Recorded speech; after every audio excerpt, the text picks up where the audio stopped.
Durante a maior parte da minha vida eu fui conhecida por um apelido que nunca pedi para ter, a ovelha negra da família. Não importava o que eu fizesse, sempre parecia insuficiente. Meu irmão tirava notas boas e era considerado brilhante. Minha irmã ajudava em casa e era chamada de exemplo. Eu podia estudar, trabalhar, ajudar, me esforçar até não aguentar mais, mas sempre encontravam alguma forma de me lembrar que eu era a decepção da família. Cresci ouvindo comparações. Cresci ouvindo que precisava ser mais como eles. Cresci acreditando que havia algo errado comigo. Minha mãe costumava dizer que eu dava trabalho desde pequena. Meu pai raramente me defendia. Quando eu errava, era tratada como um desastre. Quando acertava, ninguém parecia notar. Com o passar dos anos, aprendi a ficar calada. Aprendi a esconder minhas opiniões. Aprendi a sorrir mesmo quando estava machucada. Mas existe um limite para o quanto uma pessoa consegue suportar antes de começar a se quebrar por dentro. Aos 24 anos eu ainda morava na mesma cidade, ainda frequentava os mesmos almoços de família e ainda escutava as mesmas críticas. Naquele ponto eu já não esperava aprovação. Só queria um pouco de paz. Foi nessa época que conheci Gabriel. Ele apareceu na minha vida quando eu menos esperava. Nos conhecemos por acaso em uma cafeteria perto do meu trabalho. A conversa começou de forma simples, mas rapidamente se transformou em algo maior. Pela primeira vez alguém parecia realmente me ouvir. Gabriel não me interrompia, não me julgava, não tentava me transformar em outra pessoa. Quando eu contava histórias da minha família, ele ficava indignado com coisas que eu já considerava normais. Foi ele que me fez perceber que muitos comportamentos que eu aceitava há anos não eram normais coisa nenhuma. Eram feridas que eu tinha aprendido a chamar de rotina. Conforme nosso relacionamento crescia, a reação da minha família foi exatamente a que eu temia. No início fingiram simpatia. Depois começaram as críticas. Diziam que Gabriel não era bom o suficiente, que ele não tinha futuro, que estava comigo por interesse. Minha mãe fazia comentários maldosos sempre que ele não estava presente. Meu irmão dizia que aquele namoro não duraria 6 meses. Minha irmã afirmava que eu estava desperdiçando minha vida. O mais curioso era que ninguém conseguia explicar exatamente o que havia de errado com ele. Apenas não gostavam do fato de eu estar feliz, e felicidade era algo que parecia incomodar muito naquela casa. Durante 2 anos suportamos julgamentos constantes, aniversários constrangedores, almoços cheios de indiretas, comentários venenosos disfarçados de preocupação. Até que chegou o dia que mudou tudo. Era o aniversário do meu pai. A família inteira estava reunida. Eu tinha acabado de receber uma promoção importante no trabalho e estava animada para compartilhar a notícia. Porém, antes mesmo de conseguir contar, minha irmã anunciou que estava planejando uma viagem internacional. Imediatamente todas as atenções se voltaram para ela. Durante quase 1 hora ouvi elogios, parabéns e demonstrações de orgulho. Quando finalmente tentei mencionar minha promoção, minha mãe apenas respondeu: "Que bom. Quem sabe agora você começa a agir como uma adulta." A mesa inteira riu, inclusive meu pai, inclusive meus irmãos, inclusive pessoas que nem sabiam metade da minha história. E naquele instante algo dentro de mim morreu. Não foi tristeza, não foi raiva, foi esperança. A esperança de que um dia eles me enxergassem de forma diferente. Na volta para casa, Gabriel segurou minha mão em silêncio durante todo o trajeto. Quando estacionamos, ele me olhou e fez uma pergunta simples que mudaria completamente nossas vidas. Se você pudesse recomeçar longe de tudo isso, você iria? Naquele momento eu não sabia a resposta. Mas pela primeira vez, a ideia de desaparecer da vida de todos parecia menos assustadora do que continuar vivendo nela. A pergunta de Gabriel ficou ecoando na minha cabeça durante dias. Se você pudesse recomeçar longe de tudo isso, você iria? No início tentei ignorar. Afinal, abandonar tudo parecia loucura. Minha família podia ser difícil, mas ainda era minha família. Eu havia passado anos tentando conquistar um espaço naquele grupo, tentando provar meu valor, tentando ser aceita. Como simplesmente desistir? Porém, quanto mais eu pensava, mais percebia que talvez eu não estivesse desistindo deles. Talvez estivesse desistindo da expectativa de que eles mudassem. E isso era diferente. Nas semanas seguintes comecei a reparar em coisas que antes passavam despercebidas. Percebi que toda vez que eu recebia uma boa notícia alguém encontrava uma forma de diminuí-la. Percebi que meus erros eram lembrados durante anos, enquanto meus acertos desapareciam em poucos minutos. Percebi que eu sempre saía dos encontros familiares sentindo culpa, tristeza ou inadequação. Nunca felicidade, nunca orgulho, nunca pertencimento. Foi então que aconteceu algo que me fez abrir os olhos de vez. Eu estava trabalhando quando recebi uma ligação da minha mãe. Pensei que fosse alguma emergência, mas não era. Ela queria reclamar porque eu não havia comparecido a um almoço de domingo na semana anterior. Expliquei que estava resolvendo questões importantes da promoção e que tinha avisado com antecedência. Antes mesmo de terminar a frase, ela respondeu: "Você sempre arruma uma desculpa para não estar presente. É por isso que ninguém consegue contar com você." Aquela frase me atingiu como um soco. Ninguém consegue contar com você. Eu, que durante anos havia sido a pessoa que resolvia problemas, fazia favores, ajudava financeiramente quando podia e colocava as necessidades dos outros acima das minhas. Pela primeira vez, em vez de me defender, apenas desliguei o telefone. E senti uma paz estranha, como se uma corrente invisível tivesse ficado um pouco mais frouxa. Naquela noite contei tudo para Gabriel. Sentados na varanda do pequeno apartamento que dividíamos, conversamos até tarde. Foi então que ele revelou algo que vinha planejando havia meses. Uma empresa de outra cidade tinha oferecido uma vaga para ele. Não era apenas outra cidade. Era do outro lado do país. Um lugar onde ninguém conhecia nossa história. Um lugar onde poderíamos começar do zero. Ele recusaria a proposta se eu não quisesse ir. Mas quando ouvi aquilo, meu coração acelerou. Pela primeira vez a possibilidade de recomeçar deixou de ser um sonho distante e passou a parecer real. Nos dias seguintes analisamos tudo. Custos, moradia, trabalho, logística. Quanto mais pesquisávamos, mais viável parecia. E quanto mais viável parecia, mais medo eu sentia. Não era medo da mudança. Era medo da reação da minha família. Eu já conseguia imaginar as críticas, as acusações, as tentativas de me fazer sentir culpada. Mesmo assim tomamos uma decisão. Iríamos embora. Não contaríamos para ninguém até que tudo estivesse organizado. Durante 3 meses trabalhamos em silêncio. Guardamos dinheiro. Organizamos documentos. Procuramos apartamentos. Vendemos móveis que não levaríamos. Cada passo parecia uma pequena fuga. E de certa forma, era exatamente isso. Então chegou o dia que eu jamais esquecerei. O dia em que assinei minha transferência de trabalho para a nova cidade. Quando saí do escritório com o documento nas mãos, comecei a chorar dentro do carro. Não de tristeza, não de medo, mas porque pela primeira vez na vida eu estava fazendo uma escolha baseada na minha felicidade e não na aprovação de alguém. Porém, o que eu não sabia era que nossa partida estava prestes a ser descoberta, e a reação da minha família seria muito mais intensa do que eu poderia imaginar. Durante 3 meses, Gabriel e eu vivemos uma espécie de vida dupla. Por fora, tudo parecia normal. Eu continuava indo aos almoços de família quando era obrigada, continuava ouvindo críticas disfarçadas de conselhos e continuava sorrindo para evitar conflitos. Por dentro, porém, cada dia me aproximava mais da liberdade. Já tínhamos conseguido um apartamento na nova cidade. Eu havia acertado minha transferência no trabalho e Gabriel estava prestes a assumir a nova vaga. Faltavam apenas algumas semanas para irmos embora definitivamente. Pela primeira vez em muitos anos, eu acordava sentindo esperança. Mas a esperança costuma incomodar pessoas que se beneficiam da nossa infelicidade. E foi exatamente aí que os problemas começaram. Tudo aconteceu por causa de uma ligação. Minha irmã apareceu no meu apartamento sem avisar em uma tarde de sábado. Assim que abriu a porta, percebi que algo estava errado. Ela estava séria demais. Observadora demais. Seus olhos passeavam pela sala como se procurassem alguma coisa. Depois de alguns minutos de conversa superficial, ela finalmente fez a pergunta que me deixou sem reação. É verdade que você vai embora? Meu coração disparou. Durante alguns segundos fiquei em silêncio, tentando entender como ela havia descoberto. Então ela explicou que uma conhecida tinha visto meu nome em um comunicado interno da empresa sobre transferências. Não era uma confirmação, mas foi suficiente para despertar suspeitas. Eu ainda tentei desconversar, mas ela continuou insistindo. E quanto mais insistia, mais eu percebia que aquilo não era preocupação. Era controle. Quando finalmente confirmei que sim, eu e Gabriel estávamos planejando nos mudar, sua reação foi instantânea. Você enlouqueceu? Aquela foi a primeira frase que saiu da boca dela. Em seguida vieram dezenas de outras. Disse que eu estava sendo egoísta. Disse que estava abandonando a família. Disse que Gabriel estava colocando ideias na minha cabeça. Disse que eu iria me arrepender. Ouvi tudo em silêncio. Pela primeira vez não senti necessidade de me defender. Apenas observei. E o que vi foi uma pessoa desesperada por perder o papel que sempre teve na minha vida. Quando ela foi embora, sabia exatamente o que aconteceria a seguir. E não demorou nem 2 horas. Meu telefone começou a tocar sem parar. Minha mãe, meu pai, tios, primos, pessoas que passavam meses sem falar comigo de repente pareciam profundamente preocupadas com meu futuro. Algumas ligações vinham carregadas de culpa, outras de críticas,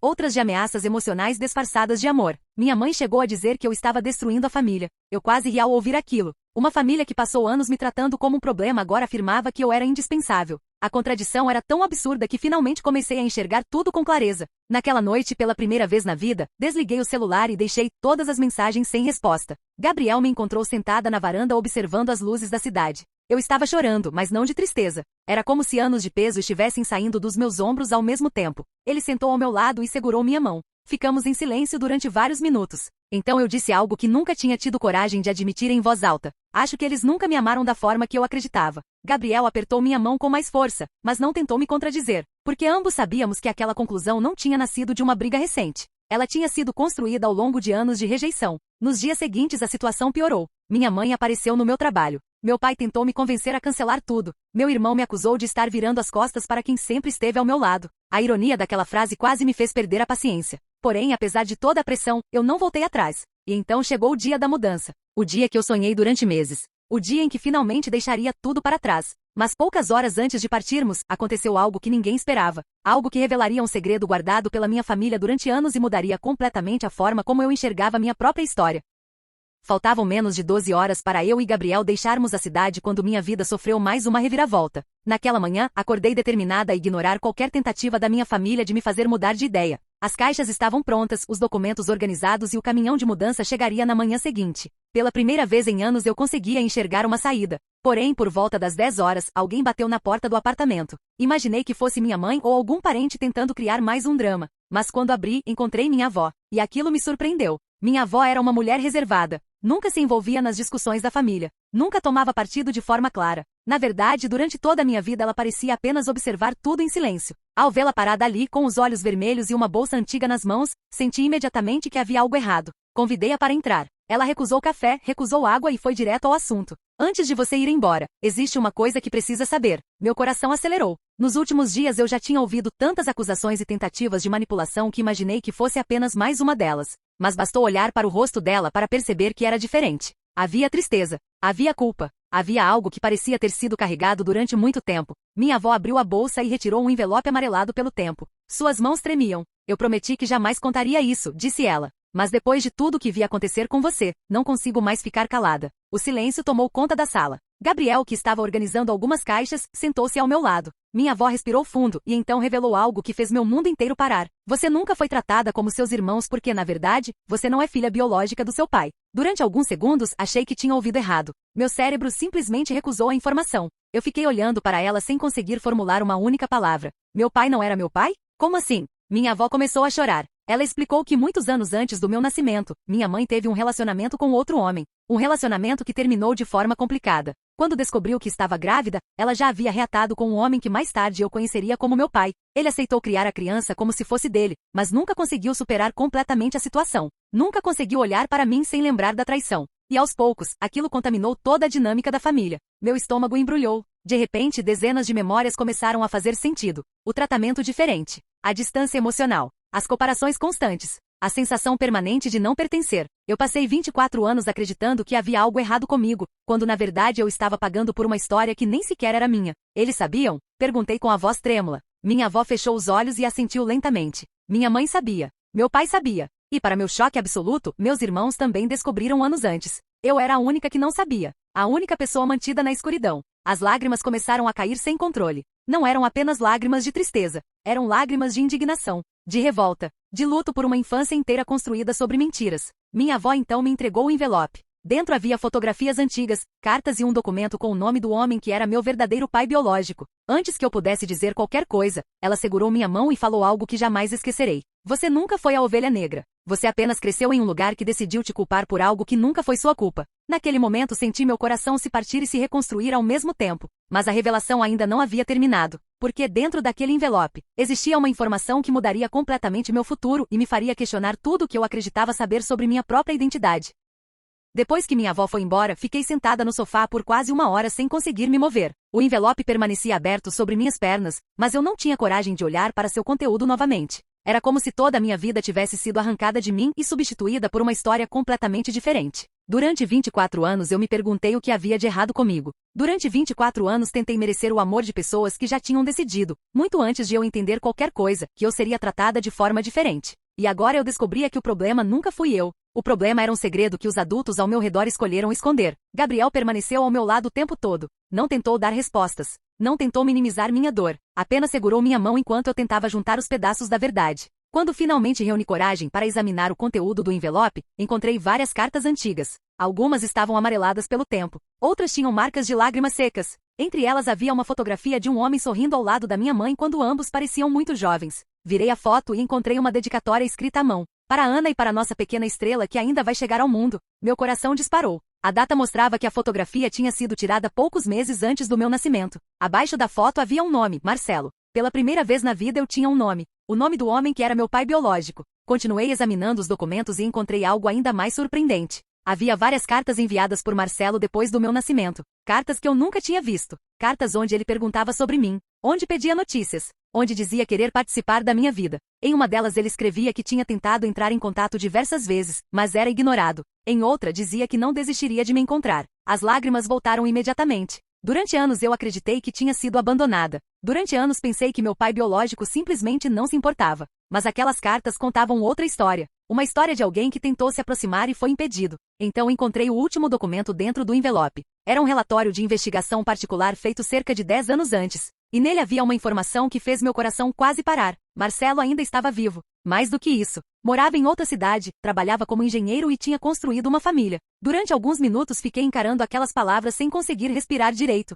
Meu pai estava vivo. Em algum lugar daquele país existia uma pessoa que compartilhava meu sangue, meus traços e talvez até partes da minha personalidade. Uma pessoa que nem imaginava que eu estava prestes a descobrir sua existência. Quando minha mãe ligou naquela noite pela primeira vez não senti medo da conversa. Atendi imediatamente. Ela começou com o mesmo discurso de sempre, dizendo que eu estava cometendo um erro ao ir embora. Mas antes que terminasse, eu a interrompi. Por que você mentiu para mim durante toda a minha vida? O silêncio do outro lado da linha foi tão longo que pensei que a ligação tivesse caído. Então ouvi sua respiração acelerar. Ela sabia exatamente sobre o que eu estava falando. Nos minutos seguintes, ouvi justificativas, desculpas e tentativas desesperadas de explicar o inexplicável. Mas nada mudava o fato principal. Ela havia escolhido esconder a verdade. E todos os outros tinham escolhido esconder junto com ela. Quando a ligação terminou, senti algo que jamais imaginei sentir. Não era ódio. Não era vingança. Era liberdade. Pela primeira vez eu não precisava mais implorar por respostas. Eu finalmente tinha a verdade. E na manhã seguinte, quando entrei no carro ao lado de Gabriel para deixar aquela cidade para trás, eu sabia que não estava apenas fugindo da minha família.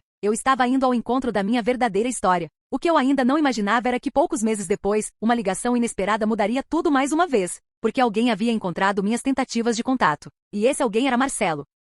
3 meses depois da mudança, minha vida parecia pertencer a outra pessoa. Eu morava em uma cidade nova, trabalhava em um emprego que finalmente valorizava minhas capacidades e pela primeira vez desde que me lembrava, acordava sem aquele peso constante no peito. Ainda havia dias difíceis. Ainda havia momentos em que as lembranças da minha família apareciam sem avisar. Mas agora eu conseguia enxergar essas memórias de uma forma diferente. Já não me culpava por tudo que tinha acontecido. Já não acreditava que havia algo errado comigo. E essa mudança transformou tudo. Durante aqueles meses, tentei localizar Marcelo várias vezes. Enviei cartas, e-mails, mensagens. Nenhuma resposta. Parte de mim começou a acreditar que talvez eu estivesse destinada a nunca conhecer aquele capítulo da minha história. Então, numa tarde comum de quarta-feira, meu celular tocou. Era um número desconhecido. Atendi sem pensar muito. Alô? Houve alguns segundos de silêncio. Então uma voz masculina respondeu. Eu não sei como começar essa conversa. Meu coração disparou imediatamente. Eu reconheci quem era antes mesmo de ele dizer seu nome. Marcelo? Perguntei com a voz tremendo. Do outro lado da linha ouvi uma respiração profunda.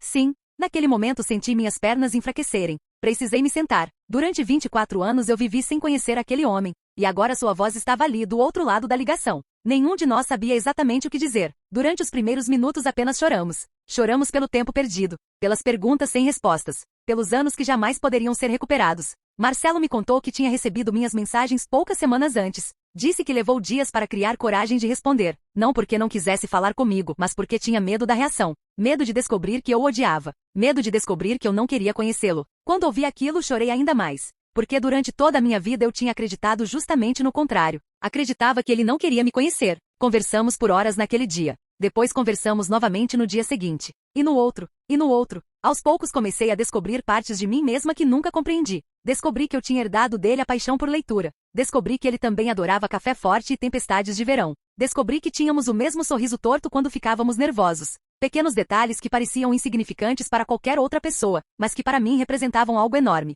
Representavam pertencimento. Alguns meses depois decidimos nos encontrar pessoalmente. Eu estava tão nervosa que quase desisti. Quando cheguei ao restaurante combinado e o vi sentado próximo à janela, senti o tempo parar. Pela primeira vez na vida estava olhando para alguém que se parecia comigo. Não apenas fisicamente. Havia algo familiar em seu jeito de sorrir, em sua postura, em seu olhar emocionado. Quando nos abraçamos, nenhum dos dois conseguiu conter as lágrimas. Não existiam palavras capazes de recuperar os anos perdidos. Mas naquele momento percebi que algumas conexões sobrevivem mesmo ao tempo, à distância e às mentiras. Nos anos seguintes construímos uma relação verdadeira. Lenta, imperfeita, mas real. Também conheci minha meia-irmã, que me recebeu de braços abertos. Pela primeira vez experimentei o que era estar em uma família sem precisar disputar amor ou aprovação. Quanto à minha antiga família, o contato diminuiu cada vez mais. Não houve grandes confrontos. Não houve vingança. Apenas distância. Com o tempo compreendi que perdoar não significa permitir que as mesmas pessoas continuem nos machucando. Significa seguir em frente sem carregar o peso da raiva. Hoje, quando olho para trás, vejo uma jovem que passou anos acreditando ser a ovelha negra da família.